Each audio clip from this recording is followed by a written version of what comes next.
Assim terminando, a entidade afastou-se. Todos ficaram calados, e Antônio chorava emocionado e agradecido pela presença daquela que lhe ensinara os primeiros passos nesta vida, e mesmo depois de passar para outro plano, jamais o abandonara. Lembrou-se da primeira vez, anos atrás, quando ela compareceu a uma reunião daquelas e falou justamente sobre a irmã sobrevivente, pela qual Antônio procurou por algum tempo sem encontrar resposta. Acabou por esquecer o assunto no qual nem acreditara muito. Algumas vezes sentiu vontade de retomar a busca, mas foi mais cômodo abandonar a ideia diante das dificuldades e da sua imaturidade na época. Sara sabia quase tudo sobre a vida do noivo, mas desconhecia a primeira comunicação de sua mãe falando da filha desaparecida e sobrevivente. Aquilo tudo mexeu com seu humor e, sem compreender a razão da revelação materna, perguntava com certa irritação: o que estamos fazendo de errado? Será que ela quer que procuremos sua irmã antes de nos casarmos? Mas o que tem a ver uma coisa com outra?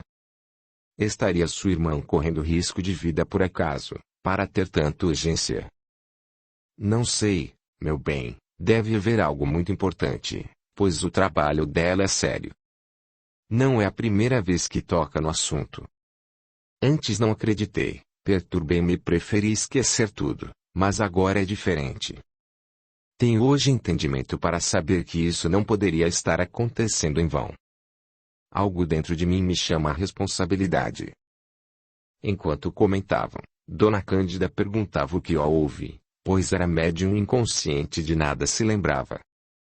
Então Antônio relatou-lhe a mensagem, e envolveu Sara nos braços confortadores pedindo-lhe que se acalmasse. Deveriam refletir sobre o assunto e decidir juntos o que fazer. Sara não concordava, mas devia colaborar com eles. Conhecia a idoneidade do noivo e não iria convencê-lo a simplesmente esquecer tudo. Iniciaram longa discussão familiar no sentido de tomarem uma decisão sobre como procurar a irmã de Antônio. Por sua vez, ele contou tudo o que havia acontecido na primeira comunicação e a época em que se deu. Relatou que havia procurado pela irmã através de cartas e não obtivera resposta. Então, como fosse imaturo, não levou muito a sério a mensagem. Esqueceu-se de vez, mas agora tudo se repetia. Talvez Jussara esteja necessitando de nós, comentou Dona Cândida, precisamos encontrá-la. E desta vez, não queira contar com a ajuda fácil de espíritos enganadores. Se os bons pudessem nos ajudar já o teriam feito. É tarefa nossa. Por isso arregacemos as mangas e vamos ao trabalho. Amanhã mesmo você deve escrever cartas para algumas pessoas que possam nos dar informações. Muitos anos se passaram e quem sabe a situação lá esteja mais regularizada, podendo as autoridades nos dar informações mais precisas. Regularizada? Replicava o senhor Lourenço. Estamos em guerra. A nossa querida Itália sofre sob bombardeio. E até o Brasil foi auxiliar nosso país. Como poderemos esperar informações numa época como esta? Mas não precisamos de informações da Itália, pois minha mãe disse que ela está no Brasil, respondeu Antônio respeitoso. Quem sabe até em alguma dessas fazendas nas proximidades. Então não deve ser impossível encontrá-la. Tudo era muito difícil. Mas sua mãe atravessava as fronteiras do espaço trazendo-lhes um recado especial e cheio de amor. Não podiam ignorá-lo. Pelos conhecimentos que adquiriram durante o tempo de estudo do Espiritismo, sabiam que só uma razão superior poderia trazer tal revelação. Precisavam acatar seus conselhos. Conversaram muito. Todos opinaram sobre a melhor decisão a ser tomada e concluíram que colaborariam com Antônio na busca. Escreveram para muitos endereços conseguidos por intermédio de clientes e pessoas conhecidas do senhor Lourenço, inclusive aos departamentos que cuidavam das imigrações. Os meses subsequentes foram de angústia e espera infrutífera. Já tinham se esgotado todas as fontes de informações tanto no Brasil, como na Itália, sem que avançassem um passo sequer na tarefa que empreenderam. Os processos de correspondência eram lentos e muitas cartas retornavam sem encontrar o destinatário. Os arquivos italianos não podiam ajudar. Aquela região onde viveram passara por mudanças radicais no sistema político e a guerra dificultava o acesso a informações de qualquer natureza. No Brasil não era diferente. Havia grande confusão nos registros de imigrantes e muita dificuldade em consultá-los. Embora desesperançados, continuavam na busca.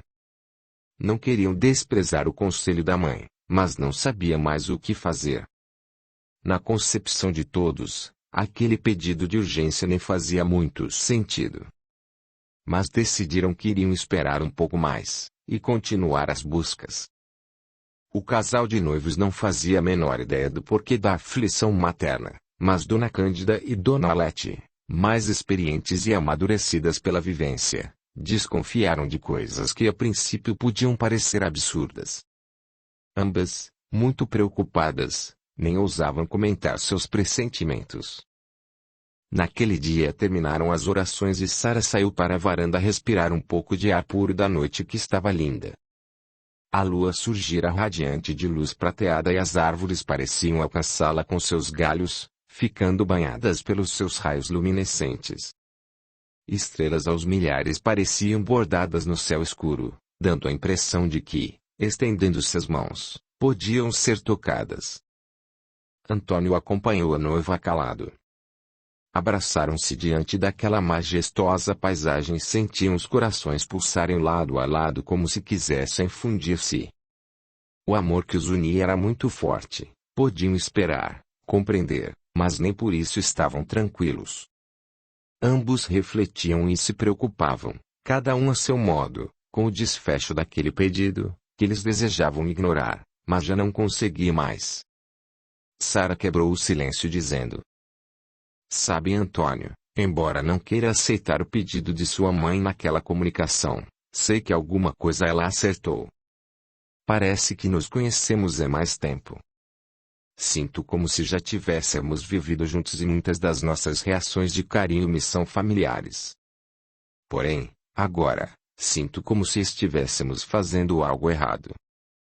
A referência à sua irmã me perturbou. Acho que estou com ciúmes, julgando que ela irá tirar-me sua atenção.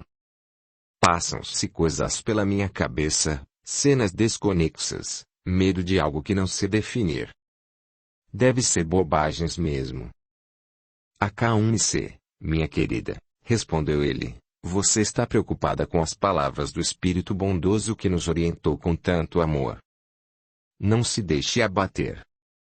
Vamos apenas esperar mais um pouco e tudo se acertará. Sinto que vou perdê-lo e tenho muito medo. Ora, deixe de bobagem, minha querida. Nós nos amamos de verdade e isso jamais deixará de existir. Só temos um problema a ser resolvido e logo encontraremos a solução. Não se preocupe. Vamos esperar só mais um pouco, e se não encontrarmos solução rápida para o caso de minha irmã, daremos sequência aos nossos planos de felicidade. Poderemos continuar a busca mesmo depois de casados. Afinal, o que nos impede? Amamo-nos e estamos preparados para enfrentar as responsabilidades do casamento. Não vejo razão para adiarmos muito. Envolveu-a mais uma vez em seus braços, beijando-a com ternura. Desceram ao pequeno jardim que ficava na frente da casa, caminhando abraçados entre as roseiras, aspirando o perfume que exalava suavemente. Então Sara disse com simplicidade: Estou tão bem assim que gostaria de poder morrer agora e eternizar esse momento. Tenho medo de cada segundo que passa, parece-me que não será tão feliz quanto esse. Calma, minha querida. Você está muito aflita. Afinal, nada de tão grave está acontecendo para tanto sofrimento e medo. Eu a amo e isso não vai mudar, nem que eu viva mais 100 anos. Ninguém poderá nos impedir de ser felizes. Muito menos minha irmã, que era tão criança quando a perdi. Encontrá-la será motivo de grande alegria para todos nós. Por isso não deve temer. Seremos muito mais felizes que agora.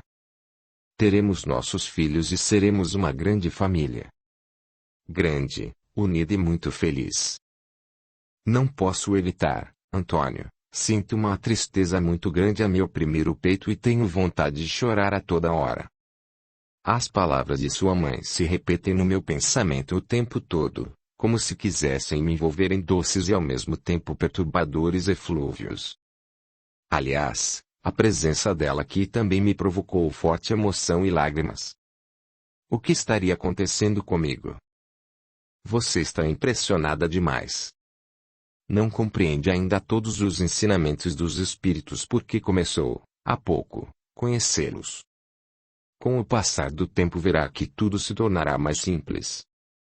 Mas alguns meses se passaram e o diálogo entre eles não mudava.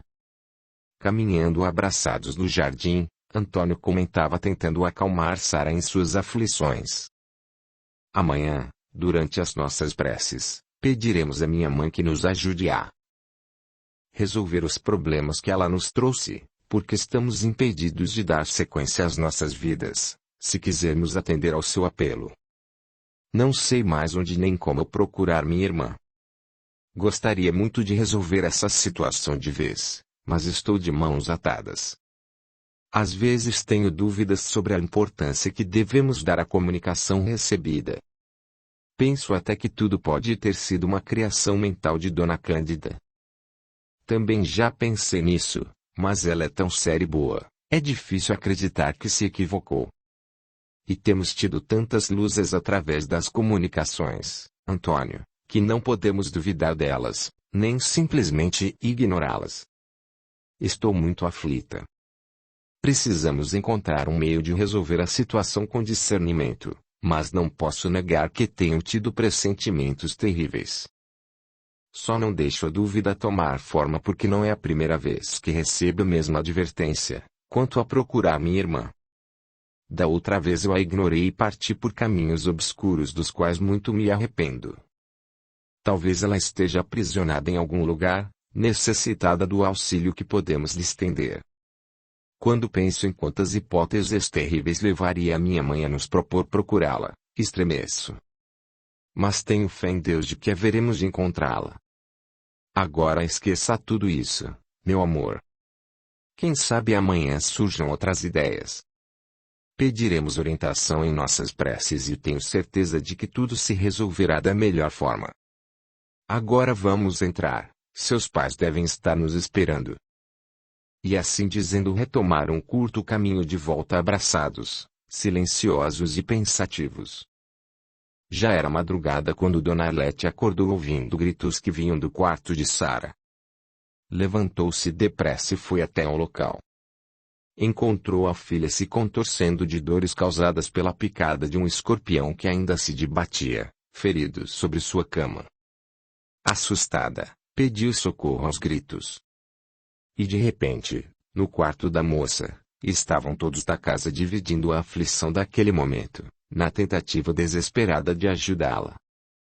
Como ela estivesse muito assustada e com fortes dores e apresentasse também dificuldade para respirar, a mãe da moça desabotoava suas vestes, despindo-a parcialmente para conferir a extensão do ferimento e direcionar eficazmente os devidos recursos.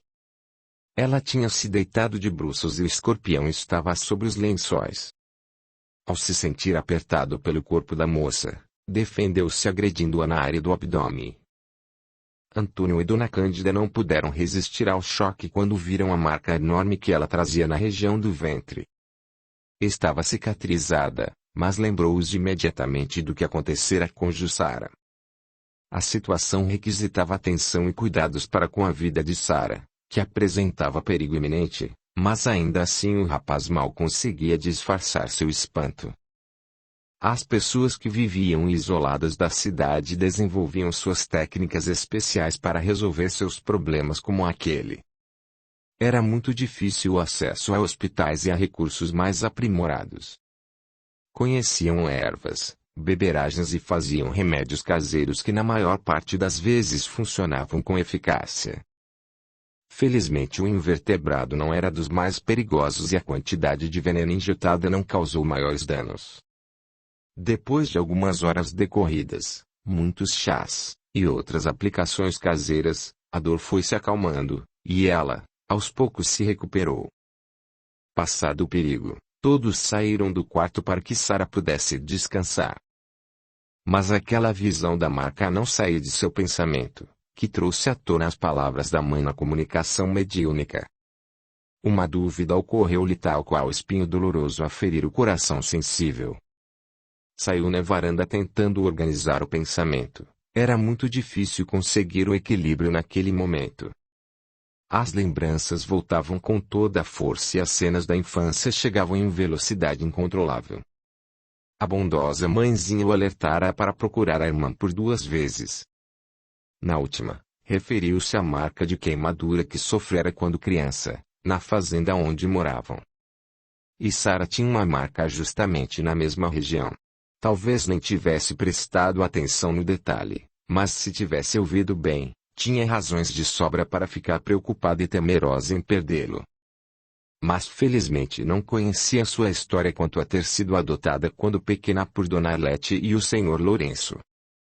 Queria orar, mas não conseguia. Culpava-se por se preocupar mais naquela hora, com a marca que vira, do que propriamente com a saúde de Sarah. Sentou-se nos degraus da escada rústica e larga que levava ao jardim e deixou que as aflições de seu coração se expandissem. Não pôde conter o pranto convulsivo e as lágrimas abundantes a rolarem de seus olhos em sofrimento indescritível. Seria coincidência apenas? Estaria-lhe a se precipitar nas conclusões? Não podia ser, pois a mãe, através da médium Dona Cândida, mencionara a marca no mesmo local, como talvez a única forma de reconhecer a irmã. Estremeceu novamente diante da ideia. Não podia ser. Sim, podia. Estavam em 1917. Sarah tinha 18 anos agora e ele 25. A diferença entre ele e a irmã mais nova era justamente de 7 anos. E ela possuía uma marca no ventre da qual ele bem se lembrava como acontecera e fora confirmada pela mãe. Desesperado, apertava a cabeça entre as mãos e chorava, mergulhado numa dor inconsolável.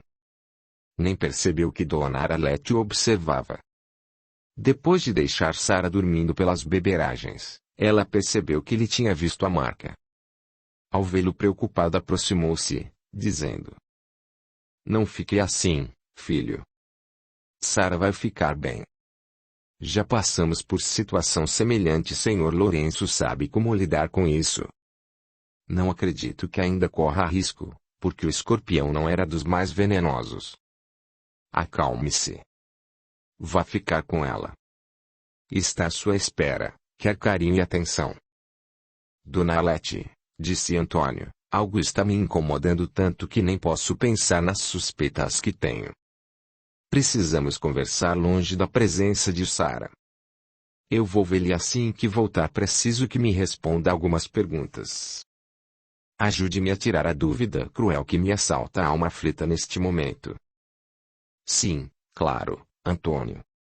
Estou ao seu dispor." Ele foi até o quarto e mal conseguia disfarçar sua aflição para que a amada não percebesse. Ficou longo tempo alisando seu rosto delicado, procurando nele algo que lhe desse a certeza de estar enganado. Abraçou-a desesperado e chorou sem conseguir se conter. Sarah aconchegou-o ao peito, passando as mãos carinhosamente nos seus cabelos. Acalmava-o, certa de que a razão do pranto era pela apreensão quanto ao risco que acabara de correr. Abraçaram-se por alguns minutos e ele afastou-se aconselhando-o a descansar. Voltou à varanda e encontrou Dona Arlete à sua espera, tão ansiosa e preocupada quanto ele. Então ele sussurrou para que ninguém os ouvisse: "Eu preciso dizer, mas não tenho a intenção de interrogá-la. Não sei como começar." "Ora, filho, comece pelo que está lhe afligindo. Abra-se comigo. Afinal, somos como uma só família. Não tenha receios. Nada do que disser me deixará ofendida." "Não é bem isso, Dona Arlete. É algo tão monstruoso que temo só em pensar." Não poderei ficar assim por mais tempo, preciso saber a verdade. Não pense que faltei com o respeito, mas não pude deixar de ver algo que me chamou a atenção. Responda-me, por favor. Aquela marca no ventre de Sara, a senhora sabe como aconteceu? Acho que sei o que está pensando. Não posso responder-lhe ao certo, porque também não sei. Nós a adotamos ainda muito pequena. Deveria ter mais ou menos 3 a 4 anos de idade. Quando a encontramos, ela tinha queimaduras por todo o corpo. Cuidando de suas feridas, percebemos que aquela, do ventre, já estava cicatrizada e parecia ter sido muito profunda, diferente das outras, que eram recentes. Sara era muito pequena e mal podia falar, não só pela idade, mas em razão dos traumas que lhes causaram aquelas lesões. Estava doente, desidratada e desnutrida. Sua voz era fraca e rouca, parecia ter chorado por muito tempo. Tinha também complicações respiratórias, talvez provocadas por exposição exagerada à fumaça e frio.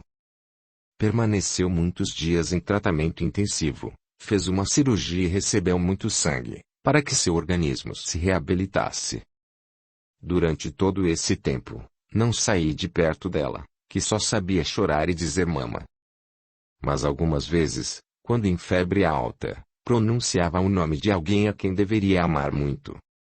Não sei qual seria o verdadeiro nome, porque seus lábios só conseguiam dizer Dido.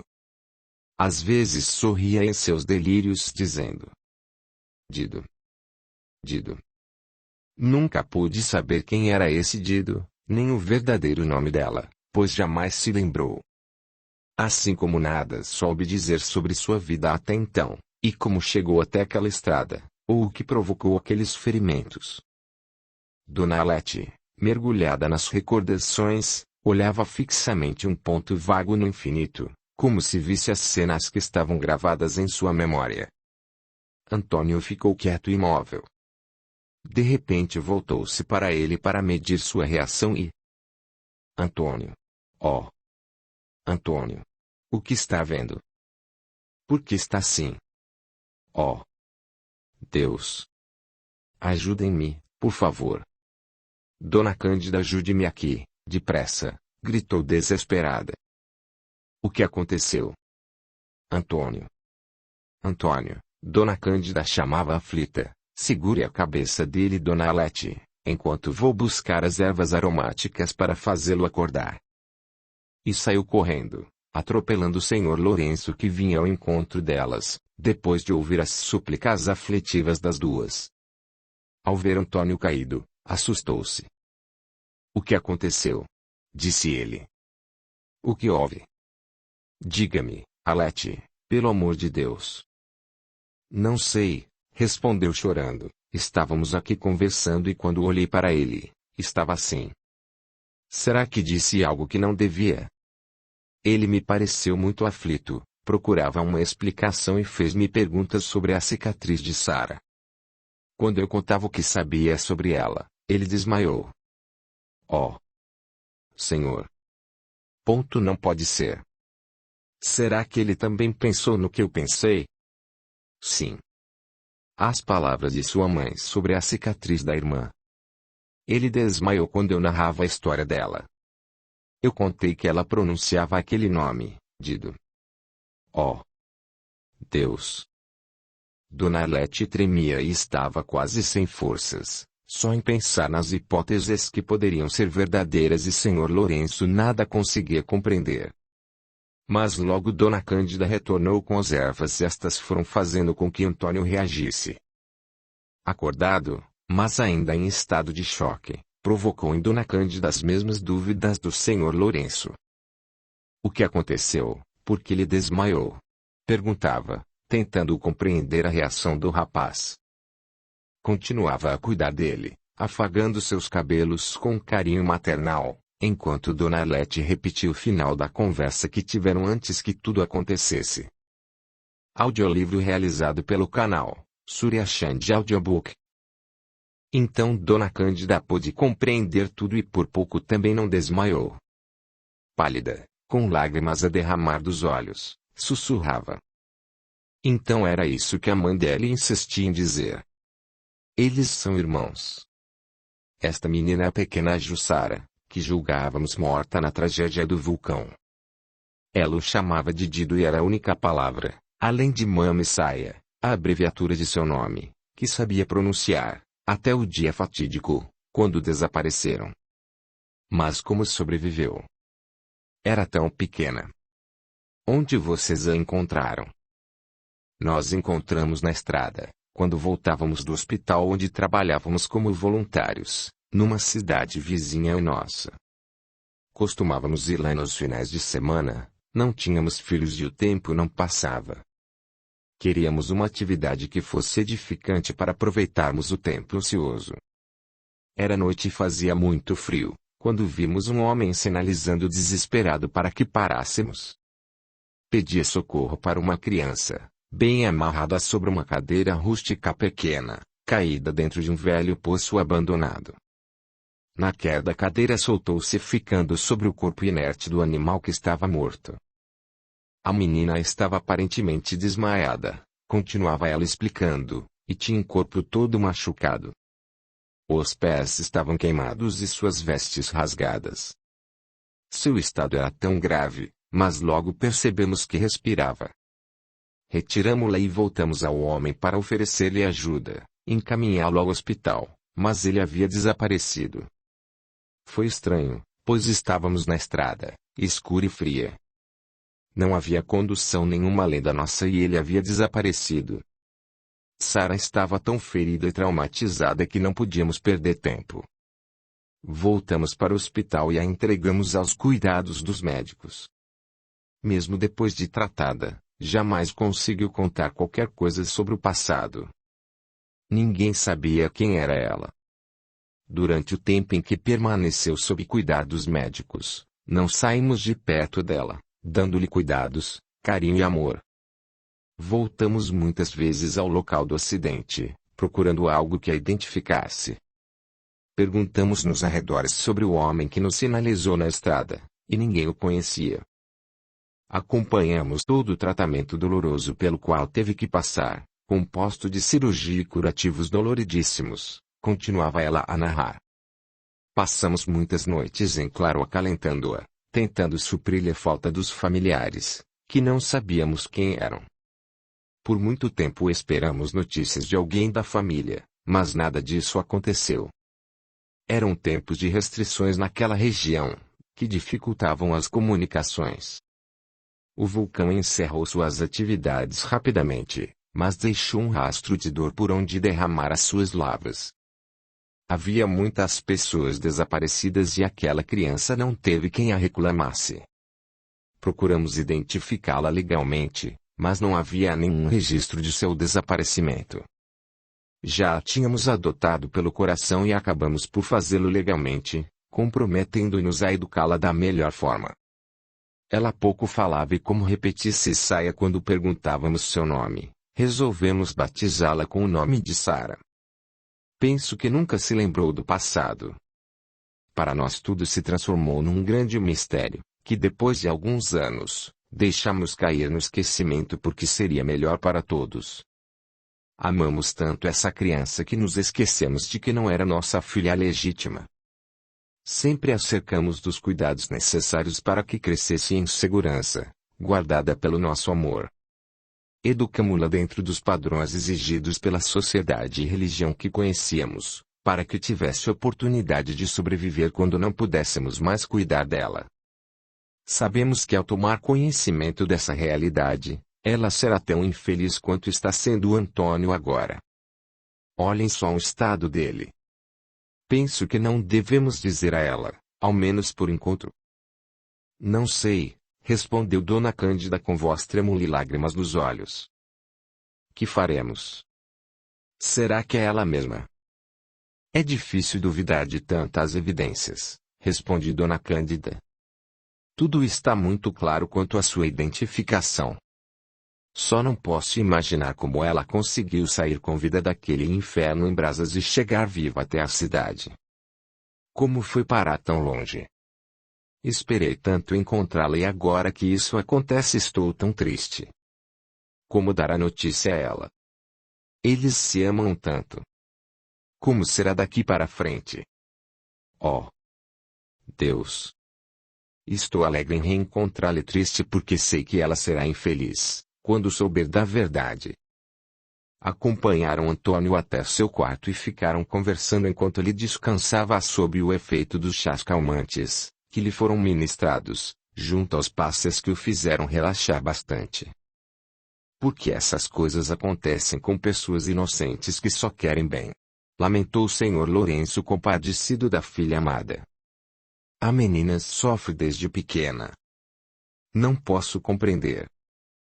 Se as causas não estão aqui, senhor Lourenço, explicou Dona Cândida com confiança, devem estar no passado, do qual ainda não podemos ter lembrança. Mas se são irmãos, por que teriam se separado e reencontrado depois de tantos anos, em lugar tão distante, onde jamais suspeitariam dos laços consanguíneos, para se amar como se amam? Tudo nesta vida tem uma explicação justa, senhor Lourenço. Não sabemos das ligações anteriores de cada um para decifrar o enigma. Talvez tivessem uma atração muito forte ligando um ao outro, por isso nasceram sob o mesmo teto, a fim de desenvolverem o amor fraternal em seus corações. Mas a separação, por ocasião da tragédia, os desalojou. Quem sabe tivessem que aprender a controlar seus impulsos por sua própria vontade. O laço familiar só poderia ajudá-los a tomar a decisão, mas a separação desde a infância os exporia à atração posterior, para que a decisão fosse mérito deles. Mas isto não é justo, replicava senhor Lourenço, eles não se conheciam mais. Era natural que se amassem. Não o fizeram por mal, isto parece uma traição do destino. Não, senhor, eles não ficaram desprotegidos. Deus colocou o conhecimento espírita em seus caminhos. E proporcionou-lhes a oportunidade de comunicarem-se com a mãe desencarnada, que auxiliou na condução dos fatos. Veja como é séria a tarefa dos espíritos que nos assistem. Eles os orientaram sem traçar o caminho. Alertaram-nos, mas não deram a decisão. Protegeram sem tirar-lhes o mérito da descoberta e da decisão final. Mas qual seria a razão de se encontrarem nesta condição? Pergunta ainda confuso o senhor Lourenço, tentando compreender. Não sei. Não sei ainda, mas confio na bondade divina e sei que um dia saberemos. As duas mães adotivas abraçaram-se lamentando a imensa dor pela qual seus filhos do coração deveriam passar. E Dona Arlete saiu para ver Sara, que parecia ter dormido, depois de acalmada a dor. Acalmem-se, por favor, disse o senhor Lourenço. Não é o fim do mundo.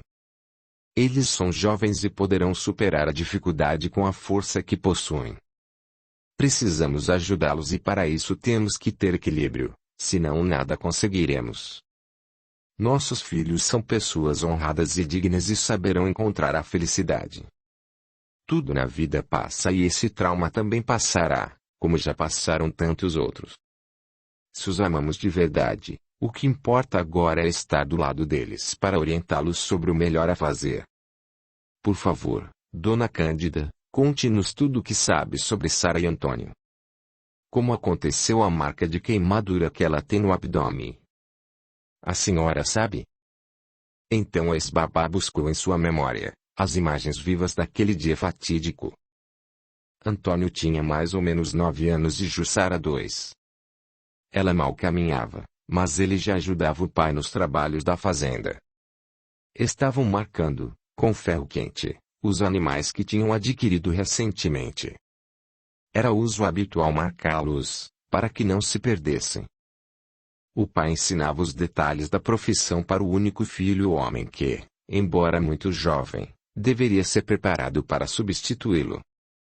Antônio, como toda criança, encantava-se com a cor do ferro em brasa e retirava-o do fogo várias vezes, só para ver apagar-se e depois retornava, para ver o vermelho vivo que se acendia nele.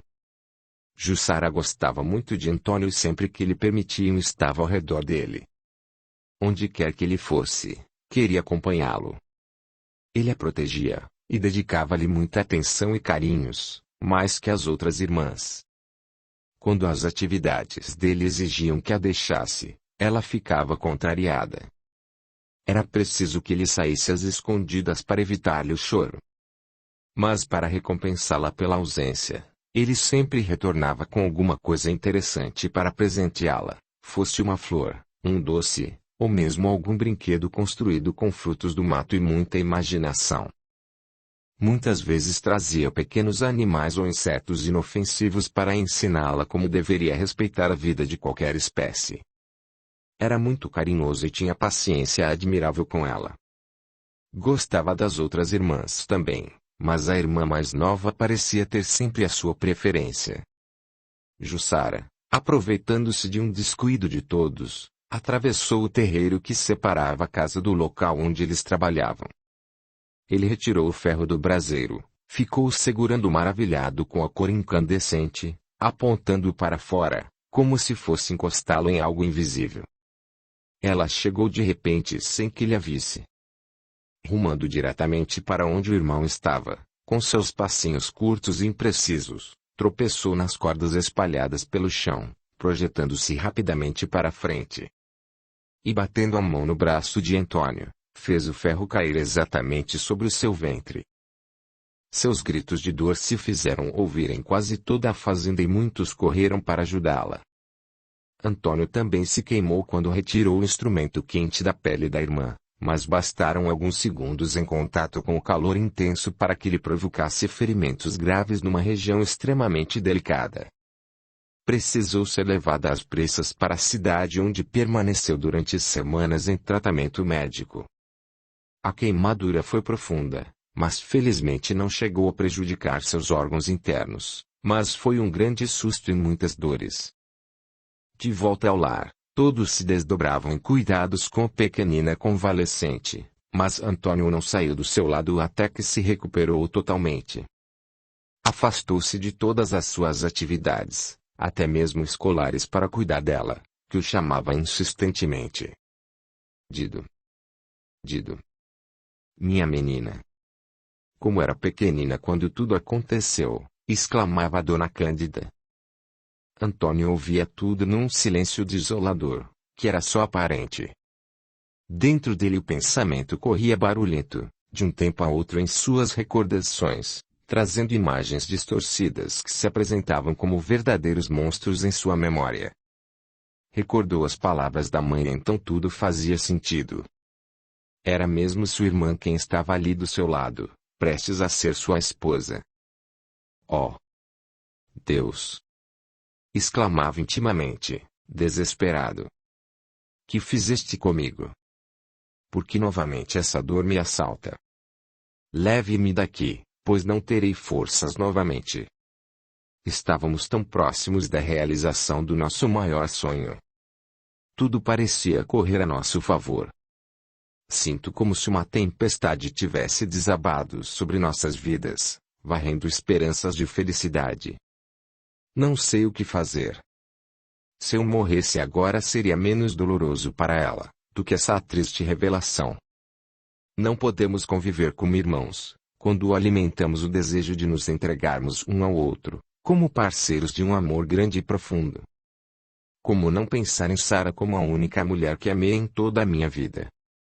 Como esquecer quem me enriqueceria a existência com a presença de filhinhos amados que eu carregaria nos braços, aos quais dedicaria todo o amor de meu coração? Sinto-me perdido. Não poderei mais desposá-la, nem deixar de amá-la. Mesmo mergulhado em sua dor, Antônio sentia a responsabilidade pesar sobre seus ombros. Não poderia esmorecer. Conhecia a vida após a morte. Sabia que morrer não seria a solução de suas aflições. Precisava reunir todas as forças para auxiliar Sara, que enfraquecida necessitava de seu amparo e proteção, para suportar o golpe a ser desfechado sobre seu espírito dócil.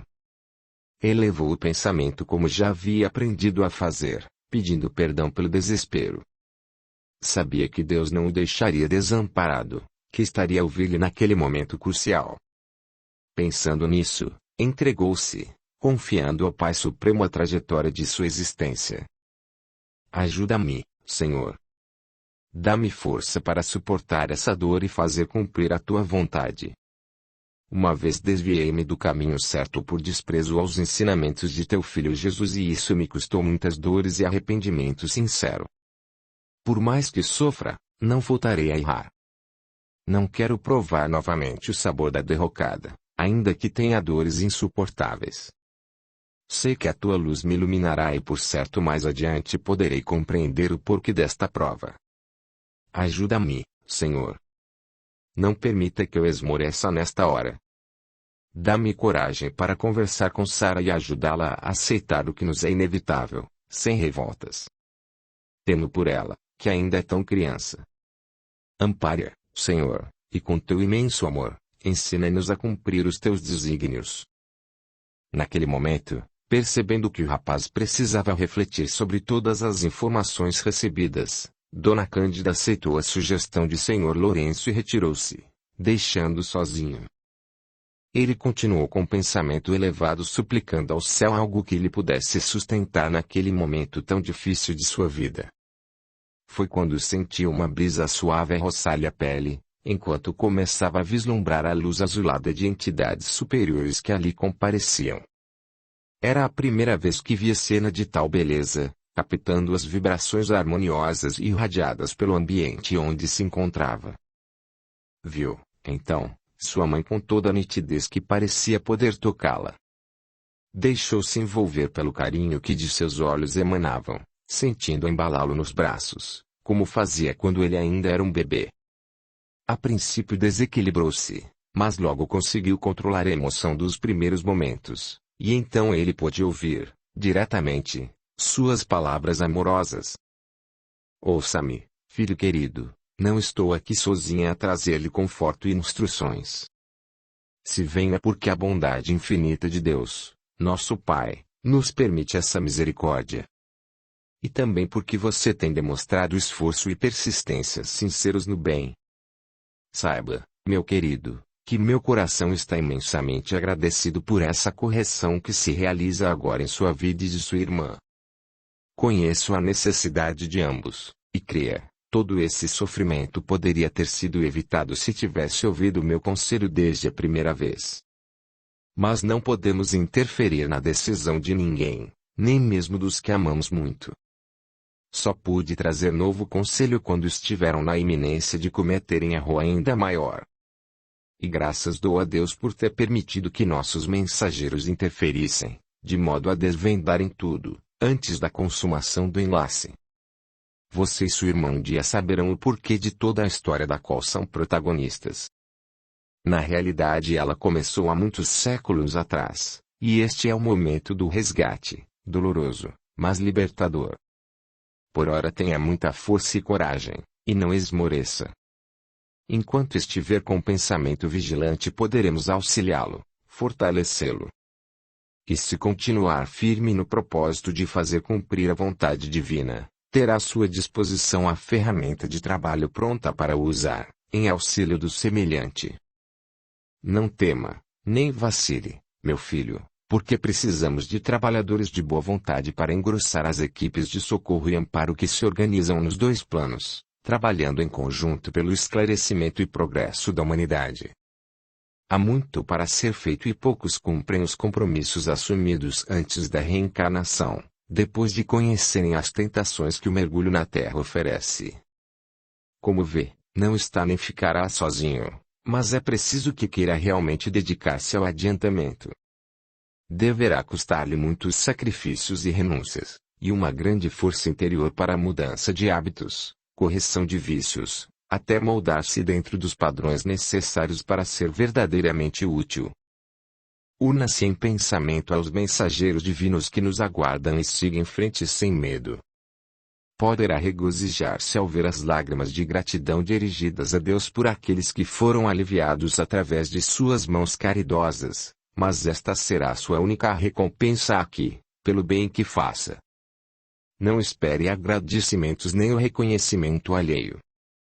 Nunca se esqueça de que não estará fazendo mais do que aproveitar a oportunidade de reparar erros.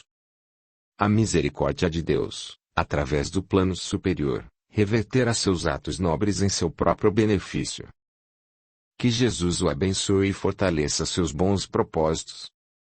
Conte comigo para o que necessitar dentro dessa diretriz, pois estamos ligados pelos laços do amor verdadeiro e assim permaneceremos em sintonia para essa troca benéfica. Assim dizendo, a entidade afastou-se, deixando um perfume suave no ambiente. E Antônio ficou sob efeito dos fluidos calmantes que o fizeram adormecer. No dia seguinte, muito cedo, os moradores da casa já estavam acordados fazendo os ruídos costumeiros, quando ele se levantou. Lembrava-se de tudo o que acontecera, das palavras carinhosas da mãe desencanada a confortar seu espírito necessitado. Isso lhe dava certa força, mas, ao mesmo tempo, sentia o dever de dar a notícia penosa a Sara. Era preciso esclarecer tudo o quanto antes, e a ele cabia essa difícil tarefa. Banhou-se lentamente como se assim pudesse reunir mais coragem, depois foi tomar seu café em silêncio, junto aos outros, tentando reorganizar as ideias. Dona Arlete estava com os olhos inchados, denotando a ausência do repouso noturno e Senhor Lourenço permanecia calado e muito triste. Como faremos? Perguntou ela dirigindo-se a Antônio com insegurança. Quem deverá dar a notícia a Sara? Falta-me coragem para fazê-lo. Devemos tomar muito cuidado, respondeu Antônio. Se concordarem, eu mesmo falarei com ela, mas preciso de tempo. Sim, claro, interviu o Senhor Lourenço. Se preferir assim, concordamos. Não é mesmo, Arlete? Ela aqueceu com a cabeça e tomou o leite que exalava delicioso odor, provocado pela fervura. Senhor Lourenço sugeriu que se fizesse uma prece, suplicando aos amigos espirituais ali presentes, que os envolvessem com bálsamos consoladores, iluminando-os quanto ao melhor caminho a seguir.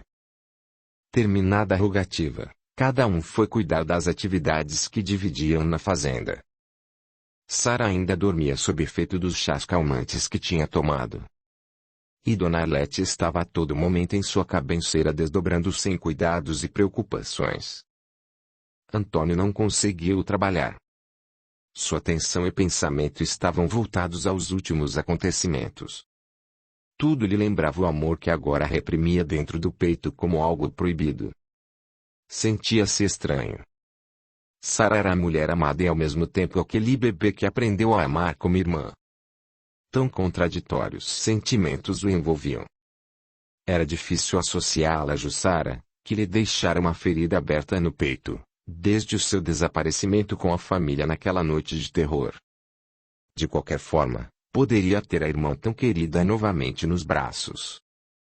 A dor era ter que abrir mão de uma das duas, e a perdedora seria fatalmente Sara. Nunca mais poderia beijá-la com o amor que lhe ardia na alma. Recordar-se dos beijos e abraços desejosos já lhe causava um mal-estar. Seu plano de construir família com esposa e filhos estaria fatalmente desfeito para sempre. Jamais procuraria outra mulher para realizar seus sonhos. Fechar-se-ia para esse tipo de amor e tentaria descobrir algo que lhe pudesse ocupar o tempo, para não ficar pensando. Devia renunciar, era o que faria, ainda que lhe custasse a própria vida. E se partisse dali? Pensava. Talvez fosse menos doloroso para os dois. Não poderiam permanecer juntos como se nada tivesse acontecido. Poderiam ser traídos pelo desejo. Para ela, que não guardava recordações de sua tenra infância, poderia ser mais difícil renunciar. Estava decidido. Deveria esclarecer-lhe e em seguida partir. Mas, para onde? Como recomeçar com tanta dor? Ficaria longe de Sara por alguns anos e quando a chaga aberta estivesse cicatrizada, voltaria e poderiam ser novamente irmãos. Nos dias seguintes preparou Sara com todo o carinho e vagarosamente foi contando por partes as revelações que recebera de uma só vez. Impossível descrever o sofrimento dela. Exprimia a dor maior como se espinhos lhe sangrassem o coração diretamente. Era muito difícil entender. Não conseguia aceitar a renúncia que se impunha, por mais que se esforçasse. Queria provas convincentes, aquelas não lhe bastavam. Julgou que Antônio estivesse querendo abandoná-lo e usasse aquilo como desculpa. Mesmo amparada pelos pais adotivos e recebendo o carinho de Dona Cândida, não podia concordar que ele partisse. Não conseguiria viver sem o ser tão amado. Revoltou-se contra Deus, embora tivesse conhecimento das leis que regem a reencarnação. Seu coração juvenil estava muito ferido e não podia compreender a dimensão de seus resgates a cobrar-lhe tal renúncia, como débitos de um passado do qual não conseguia se lembrar. Já estava com 18 anos, idade avançada para uma moça solteira em sua época, e até então só pensara em estudar e se guardar para seu futuro esposo, e agora seus sonhos eram jogados ao chão e pisoteados como se nada valessem. Curta, comente, compartilhe, e se inscreva, se já não o fez. A gratidão é o caminho da evolução. Capítulo 12. Cumprindo sua missão. Antônio, depois da última comunicação com a mãe, somada à situação contraditória que a vida lhe impusera, decidiu sair pelo mundo em missão de amor. Pregaria o que já conhecia da palavra divina através do Evangelho, sem fixar-se em parte alguma. Iria onde a necessidade o chamasse. Dona Cândida quis acompanhá-lo, mas foi dissuadida por ele, que afirmou precisar de sua compreensão. Só lhe restava agora um sonho maior que ainda poderia realizar. Deixaria cumprir a vontade de Deus em si. Faria de sua existência terrena um hino de trabalho constante no aprimoramento de seu espírito, em socorro às criaturas que necessitavam mais que ele. Estava muito seguro e lúcido do que queria e não poderia realizar seu intento se tivesse que se preocupar com ela. Não desejava privá-la de conforto e cuidados essenciais, os quais poderia receber ali onde estava. Todos eram muito bons e a amavam profundamente. Naqueles termos, não lhe restava muita opção e ela consentiu, abençoando e entregando-o mais uma vez ao mundo, como já havia acontecido no passado. Mas desta vez, ele partia para realizações edificantes. Embora a dor lhe envolvesse o ser, ela estava confiante.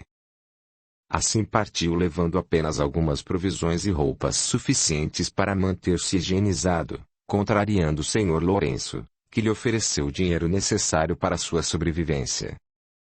Antônio tinha deixado ali muitas horas de trabalho, mas parecia estar decidido. Partia em missão e não queria carregar nada consigo além do que fosse estritamente necessário. Estava definido o caminho, e nele não caberia qualquer bem material. Pediu-lhe que amparasse Dona Cândida, para que não se sentisse tão só. Dentro de algum tempo, quando tudo estivesse estabilizado, ele voltaria para visitá-los.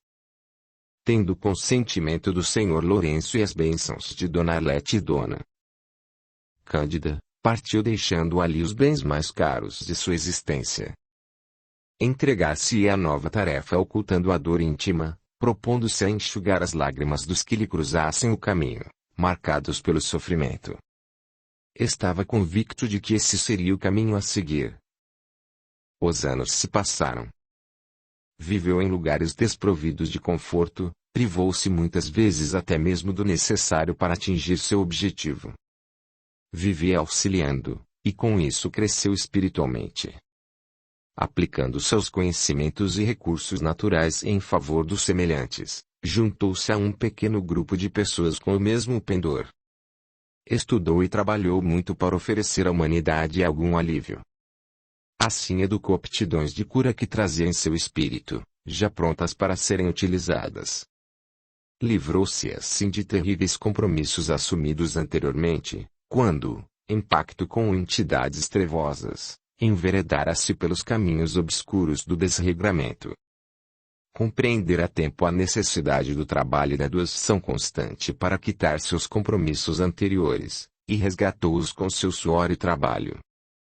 Foi tão fiel sua devoção à tarefa que abraçara, que acabou por perder o contato com a família. Mas guardava-os no coração. Às vezes as lembranças traziam a dor em forma de lanças a ferir-lhe as entranhas. Sentia saudade, chorava, e não raro tinha o desejo de voltar, revê-los, mas estava totalmente comprometido. O povo procurava necessitado de orientação e de suas mãos curadoras, que se impunham sobre a dor alheia. Conseguia quase sempre acalmá-la e não raro suprimi-la. Mas só isso não era suficiente. Precisava continuar a tarefa de ensiná-los, para que a cura se estabelecesse definitivamente. Audiolivro realizado pelo canal Surya Chand Audiobook. Era muito amado pelos seus seguidores. Anulara-se para doar-se de tal forma, que já não se dava mais o direito de ter anseios. Tinha alguns amigos que viajavam por todo o país, e frequentemente lhe traziam notícias dos familiares. Soube que Dona Cândida estava gravemente enferma e desejou vê-la. Mas não dispunha de recursos financeiros para chegar até onde ela vivia. A cada minuto, do dia ou da noite, chegavam pessoas necessitadas, desesperadas a solicitar sua ajuda. Pelas suas mãos curadoras ou através da palavra amiga reconfortante ou de seu carinho, que não faltava a ninguém. Além do mais, estava muito distante de seus familiares. De cidade em cidade, de vilarejo em vilarejo já tinha caminhado mais de 1000 quilômetros a pé, parando algum tempo em cada pequeno povoado, onde seu trabalho fosse necessário. Passou pelas vilas mais longínquas, sempre deixando seus préstimos, onde pregava a existência de um plano maior, muito mais estruturado do que podíamos ver com os olhos carnais. E através das curas que realizava atraía número cada vez maior de pessoas que buscavam explicações para tanta dor. Fixara-se ultimamente em vilarejo distante da civilização. Construíra pequeno núcleo de atendimento aos necessitados que, cada vez em número maior, o procuravam. Esquecera-se de si próprio para viver pelos que o procuravam. Assim granjeava para si momentos de verdadeira comunhão espiritual com tarefeiros de Jesus. Estes o fortaleciam e amparavam, e Antônio conseguia assim esquecer parte de sua dor. Orava por Dona Cândida todas as noites e por todos os que havia deixado no lar tão saudoso. Rogava a Deus que Sara pudesse encontrar o reconforto, como ele havia encontrado. Mas a situação dela era bem outra. Não se conformando em perder seu amor daquela maneira, considerada injusta, cruel, se entregou ao desespero. E não obstante o apoio e a vigilância dos pais, conseguiu driblá-los, partindo à procura de Antônio. Em sua cabeça enferma pelos últimos acontecimentos, julgava que estivesse na cidade mais próxima, esperando por ela. Não tinha a experiência da vida nem conhecia a maldade que o mundo reserva aos desprotegidos. Principalmente as mulheres, que caminham sem o amparo de alguém mais experiente, conhecedor dos perigos existentes nas estradas da vida. Depois de vasculhar a cidade toda sem encontrar seu amado, ao invés de voltar decidiu continuar procurando. Tinha levado algum dinheiro, mas insuficiente para chegar tão longe. Demorou muito para perceber que Antônio estava em algum lugar distante deste imenso país, cuja real dimensão desconhecia. Já havia percorrido muitos lugares, e nem sinal de seu amado. Não sabia mais onde estava, nem tinha como continuar. Mal alimentada, roupas sujas, a aparência de quem viaja sozinha estampava-se em seu semblante assustado. E como acontece aos menos incautos, foi logo assediada, caindo em mãos inescrupulosas de exploradores de mulheres, os quais viram nela presa fácil e lucrativa para seus intentos. Sara era muito bonita, bem educada.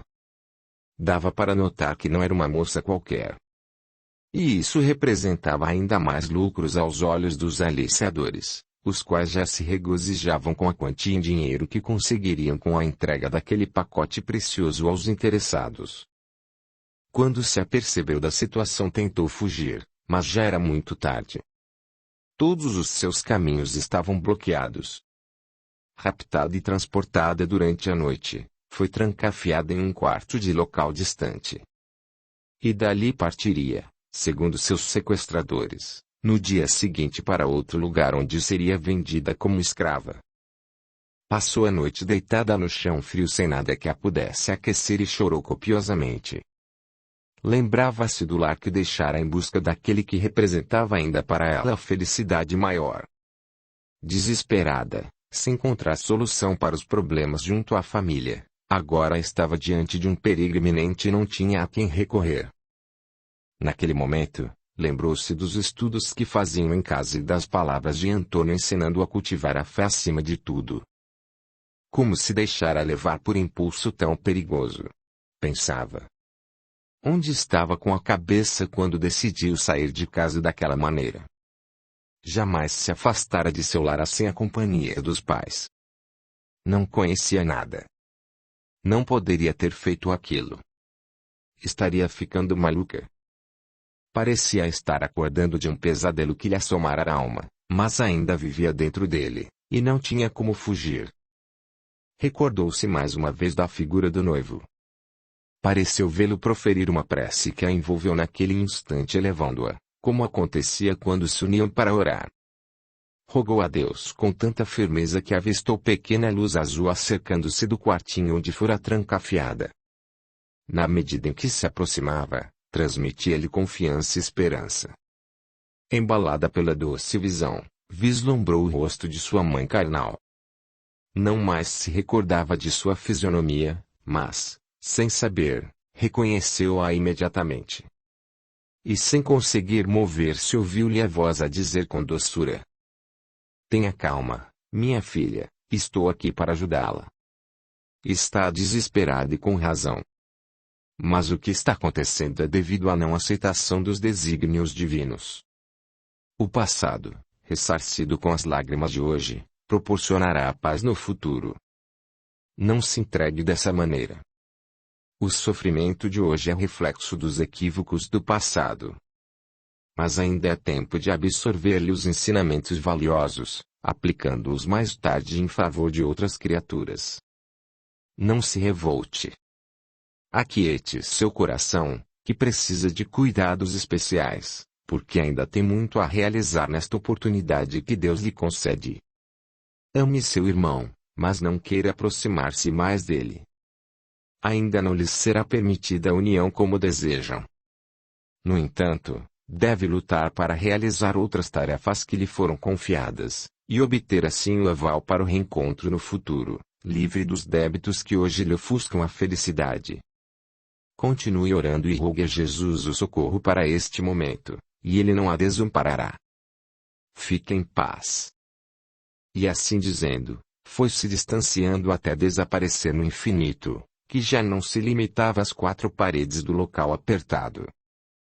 Sara acompanhou extasiada aquela visão maravilhosa com saudade da mãe.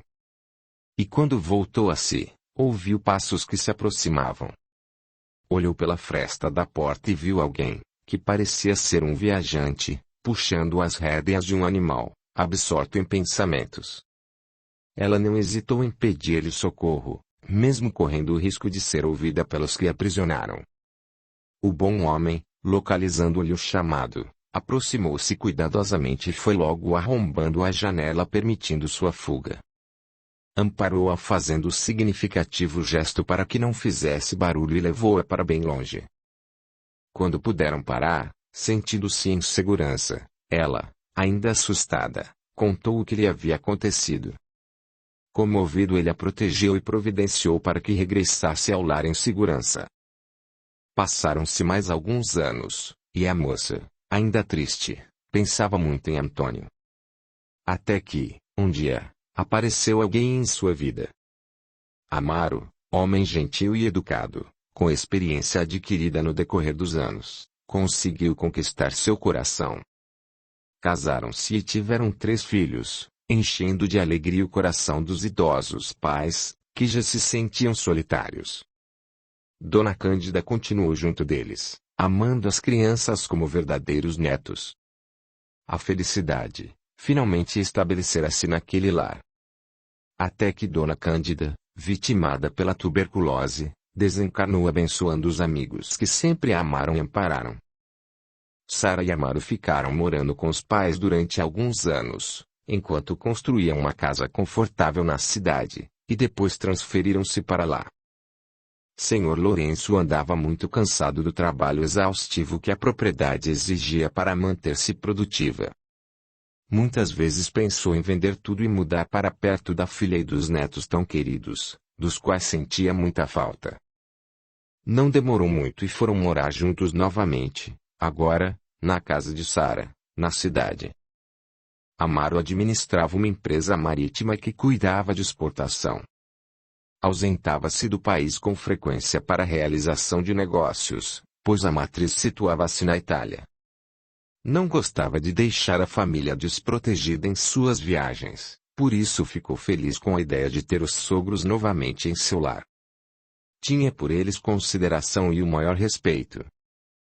Com o passar do tempo foi sendo requisitado para cargos de maior responsabilidade e precisou mudar-se para a Itália, levando consigo os pais de Sara.